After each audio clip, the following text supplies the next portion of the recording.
स्वागत है आपका आपके अपने यूट्यूब चैनल एडवोकेट दीप लीगल हब में। आज के इस वीडियो में हम बात करेंगे घरेलू हिंसा अधिनियम के बारे में, जिसमें हम आपको बताएंगे कि एक पीड़ित व्यक्ति कौन है। घरेलू संबंध की अगर हम बात करते हैं तो घरेलू संबंध का क्या अर्थ होता है। इसके अलावा शारीरिक शोषण, फिजिकली अगर हम किसी को टॉर्चर करने की बात की जाती है, हरास करने की बात की जाती है, तो उसके अंतर्गत क्या क्या चीजें आती हैं, और मेंटली जो हरासमेंट की बात होती है तो उनके अंतर्गत क्या-क्या चीज़ें आती हैं। इसी के साथ-साथ हम बात करेंगे कि घरेलू हिंसा अधिनियम 2005 के अंतर्गत पीड़ित व्यक्ति जो है, जो विक्टिम है, उसे किस-किस तरीके के उपचार प्रदान किए गए हैं। और इसके साथ-साथ हम आपको बताएँगे कि इसमें एक पक्षीय आदेश मजिस्ट्रेट कब पारित कर सकते हैं, और क्या घरेलू हिंसा अधिनियम में अंतरिम आदेश देने की शक्ति मजिस्ट्रेट के पास है या नहीं है। तो इन सारे टॉपिक्स के बारे में आज के इस वीडियो में हम बात करेंगे। आपको हम क्लियर इन्फॉर्मेशन सारी चीज़ों के बारे में देंगे। वीडियो को शुरू करने के पहले अगर आप चैनल पर नए हैं या आप हमारे चैनल के वीडियोस देखते हैं और अभी तक आपने चैनल को सब्सक्राइब नहीं किया है, तो चैनल को सब्सक्राइब कर लें, बेल आइकन को जरूर प्रेस कर लें, जिससे आने वाले वीडियोस की नोटिफिकेशन आप तक पहुंच सके। आपको किसी भी टॉपिक पर अगर वीडियो चाहिए तो आप नीचे कमेंट बॉक्स में लिख सकते हैं, उस पर आपको वीडियो बना करके दिया जाएगा। अगर आपको कोई लीगल एडवाइस चाहिए अपने केस से संबंधित, या कुछ ऐसा मैटर है जिससे संबंधित आपको लीगल एडवाइस चाहिए, तो नीचे आपको डिस्क्रिप्शन में एक व्हाट्सएप नंबर मिल जाएगा। उस नंबर पर आप व्हाट्सएप करें, वहां से आपको पूरी डिटेल मिलेगी कि कैसे आप अपॉइंटमेंट लेकर के हमसे संपर्क कर सकते हैं। आज की इस वीडियो की शुरुआत अब हम करते हैं। सबसे पहला जो हमारा पॉइंट है वो ये है कि घरेलू हिंसा अधिनियम 2005 में महिलाओं की सुरक्षा के तहत एक पीड़ित व्यक्ति कौन है। तो अधिनियम 2005 के तहत एक पीड़ित व्यक्ति कोई भी महिला जो प्रतिवादी के साथ घरेलू संबंध में है या रही है, जिसने प्रतिवादी द्वारा घरेलू हिंसा के किसी भी कार्य का आरोप लगाया है। तो यहाँ पे कोई भी महिला जो किसी भी प्रतिवादी के साथ, मतलब कि वो आपके घर की बहन, आपकी माँ, आपकी पत्नी, कोई भी हो सकती है, वो एक महिला होना जरूरी है। और दूसरा, उसका उस घरेलू संबंध में होना जरूरी होता है। तो ऐसे व्यक्ति पीड़ित व्यक्ति की श्रेणी में आएगा। दूसरा हमारा इसमें टॉपिक आता है कि अब अगर हम घरेलू संबंध की बात करते हैं, तो ये घरेलू संबंध का क्या अर्थ है। घरेलू संबंध का मतलब दो व्यक्तियों के बीच का रिश्ता है, जो किसी भी समय एक साझा घर में एक साथ रहे हैं, जो विवाह या प्रकृति में एक रिश्ते के माध्यम से, या विवाह, दत्तक या संयुक्त परिवार के रूप में एक साथ रहने के वाले परिवार के सदस्य हैं। तो देखिए यहाँ पे आपका इससे ये क्लियर होता है कि कोई भी हो जो एक साझे घर में जो निवास कर चुके हैं, वो चाहे किसी भी रिश्ते से हो, चाहे संयुक्त परिवार के रूप में हो, विवाह के, दत्तक या किसी भी अन्य रिश्ते के माध्यम से, अगर वो एक साझा घर में निवास कर रहे हैं, तो उनके बीच का जो रिश्ता है, जो संबंध है, वो घरेलू संबंध माना जाएगा।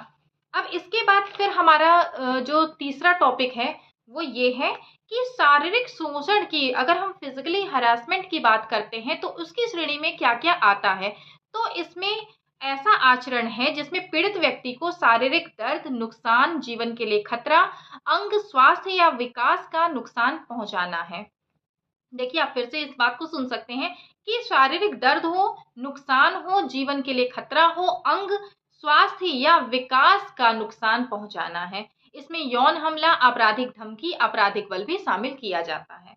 ये सारी चीजें इसमें कवर कर ली गई हैं फिजिकली हरासमेंट में। अब दूसरा हमारा, हम एक बात करते हैं फिजिकल हरासमेंट की, दूसरी हम बात करते हैं मेंटल हरासमेंट की। क्योंकि हम सब जानते हैं कि जब भी इस तरह के कोई केस होते हैं तो मानसिक प्रताड़ना की भी वहां पर बात की जाती है। तो अब ये मानसिक प्रताड़ना में कौन कौन सी चीजें आएंगी, या मेंटल हरासमेंट में कौन कौन सी चीजें आएंगी। तो इसमें देखिए, इसमें आता है अपमान, उपहास, तिरस्कार, गाली, विशेष रूप से संतान या पुत्र न होने के संबंध में उपहास या अपमान करना। और इसके अलावा किसी ऐसे व्यक्ति को शारीरिक पीड़ा कारित करने की लगातार धमकियां देना जिसमें व्यथित व्यक्ति जो है वो हितबद्ध है। इसको आप नॉर्मल से शब्दों में ऐसे समझ सकते हैं दूसरे पॉइंट को, कि आपकी पत्नी है, अब आप अपनी पत्नी के मायके वालों के लिए कुछ ऐसी बातें करते हैं कि हम उन्हें मार देंगे, या इस तरह की धमकी देते हैं कि हम उन्हें इस तरह का नुकसान पहुंचा देंगे। तो वो भी क्या है, वो भी हमारा मेंटल क्रुएल्टी होगी, वो भी हमारा मेंटल हरासमेंट की श्रेणी में आ जाएगा। तो आपका ये भी क्लियर हो गया कि फिजिकल हरासमेंट में क्या चीजें आएंगी, और दूसरी चीज मतलब कि एक आपका फिजिकली अगर क्रुएल्टी की बात की जाती है तो उसमें क्या क्या चीजें आ रही हैं, दूसरी चीज अगर मेंटल क्रुएल्टी की बात की जाती है तो उसमें क्या क्या चीजें आती हैं। अब इसके बाद का जो हमारा नेक्स्ट टॉपिक है इसमें, वो बहुत ज़्यादा इम्पोर्टेंट है, क्योंकि वो क्या कहता है कि घरेलू हिंसा अधिनियम के अंतर्गत, घरेलू हिंसा अधिनियम 2005 के अंतर्गत कौन कौन से उपचार हैं जो कि ऐसे पीड़ित व्यक्ति को उपलब्ध कराए गए हैं।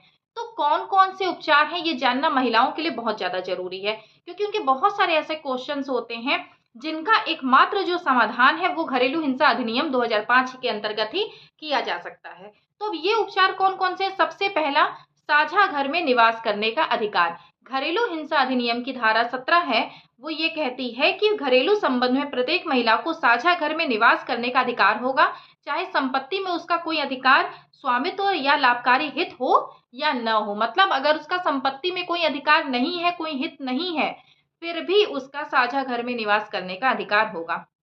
इसके अलावा पीड़ित व्यक्ति को प्रतिवादी द्वारा विधि द्वारा स्थापित प्रक्रिया के अतिरिक्त साझा गृहस्थी या उसके किसी भी हिस्से से बाहर नहीं निकाला जा सकता। तो ये आपके पास साझा घर में निवास करने का अधिकार कौन देता है? घरेलू हिंसा अधिनियम की धारा 17 देती है। दूसरा जो आपको उपचार प्रदान किया गया वो क्या है? संरक्षण आदेश। तो अभी धारा 17 की बात कर रहे थे, तो इसके बाद की जो धारा है वो धारा 18। इसके अनुसार दंडाधिकारी पीड़ित व्यक्ति और प्रतिवादी को सुनवाई का अवसर देने, और जब एक बार वो संतुष्ट हो जाते हैं कि घरेलू हिंसा हुई है या होने की संभावना है, तो पीड़ित व्यक्ति के पक्ष में सुरक्षा आदेश पारित कर सकते हैं। ये है प्रोटेक्शन ऑफिसर कि वो प्रतिवादी जो हैं जिसके खिलाफ आपने केस किया है, उनको ये प्रतिबंधित कर सकते हैं कि घरेलू हिंसा का कोई भी कार्य करने से, घरेलू हिंसा के कृत्यों के करने में सहायता या मदद करने से, पीड़ित व्यक्ति के रोजगार के स्थान में, या अगर व्यक्ति एक बच्चा है तो उसके स्कूल या किसी अन्य स्थान पर बार बार प्रवेश करने से, व्यथित व्यक्ति से संपर्क करने का प्रयत्न करना, चाहे वह किसी भी रूप में हो। इसके अंतर्गत वैयक्तिक, मौखिक या लिखित या इलेक्ट्रॉनिक या दूरभाषीय संपर्क भी, इस तरह की चीजें भी वो नहीं कर सकता। प्रोटेक्शन ऑफिसर जो है वो इस पे भी बाउंडेशन लगा देते हैं। मजिस्ट्रेट की इजाजत के बिना किसी संपत्ति को अलग करना, बैंक लॉकर या बैंक खाते जिनका उपयोग या संचालन दोनों पक्षों द्वारा किया गया है या प्रतिवादी द्वारा अकेले किया गया है, जिसमें स्त्री धन या उनके द्वारा अलग से संयुक्त रूप से रखी हुई कोई संपत्ति हो, उनका संचालन करने से रोक सकते हैं।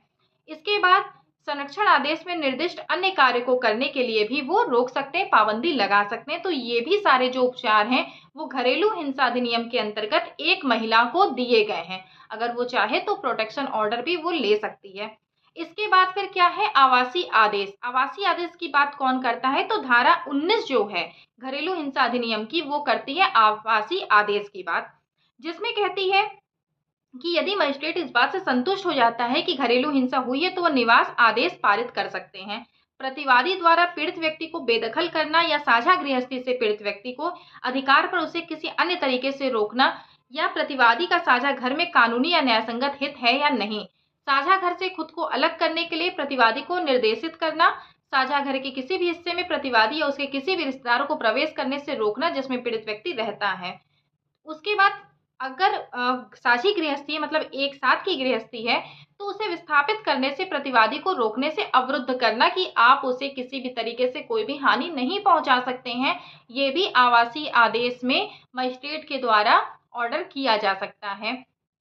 तो इस तरह की सारी चीजों को आवासीय आदेश के अंतर्गत महिला ले सकती है। इससे आवासीय ऑर्डर पारित अगर हो जाता है, धारा 19 इसकी बात करती है। इसके बाद फिर इकोनॉमिकल अगर हम देखें तो इसमें आता है हमारा आर्थिक राहत।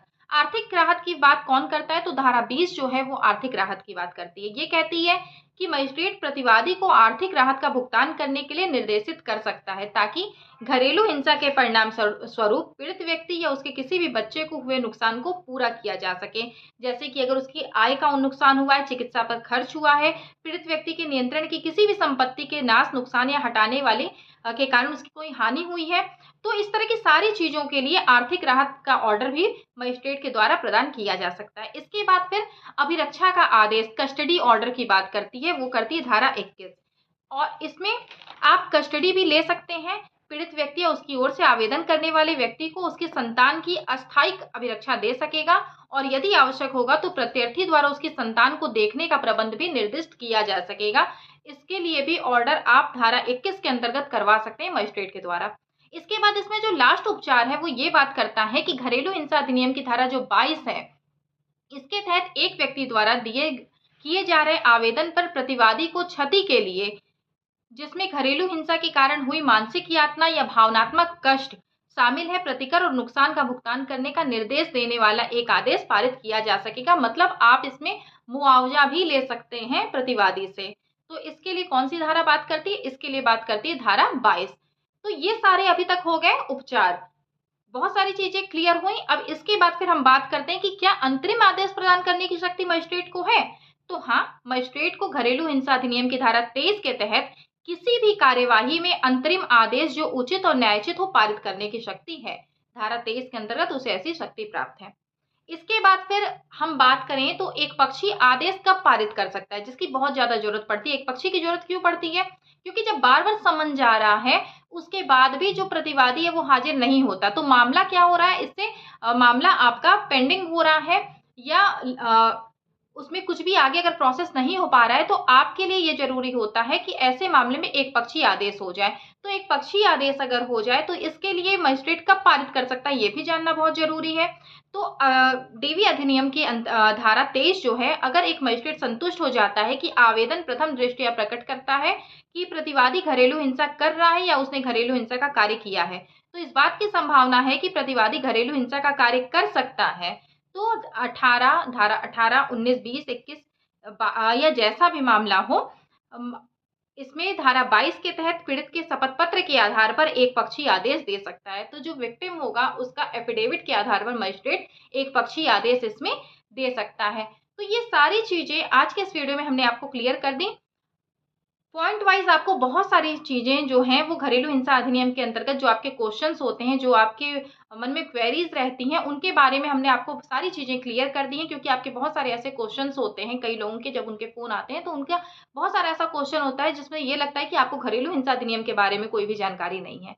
तो आज के इस वीडियो में आपको सारी चीजें क्लियर हो चुकी हैं। इसके बाद भी अगर आपको इससे संबंधित कोई भी जानकारी चाहिए तो आप नीचे कमेंट बॉक्स में जरूर लिखिए और आपको उसके बारे में जवाब दिया जाएगा। आपका जो क्वेश्चन होगा उसका जवाब अगर हम कमेंट बॉक्स में दे सकते हैं तो दिया जाना अगर संभव है तो हम उसका जवाब जरूर देंगे आपको। वीडियो को लास्ट तक देखने के लिए बहुत बहुत धन्यवाद। कमेंट करके जरूर बताइएगा वीडियो कैसा लगा, लाइक करना बिल्कुल मत भूलिएगा। चैनल पर नए होंगे तो सब्सक्राइब जरूर कर लीजिएगा। धन्यवाद।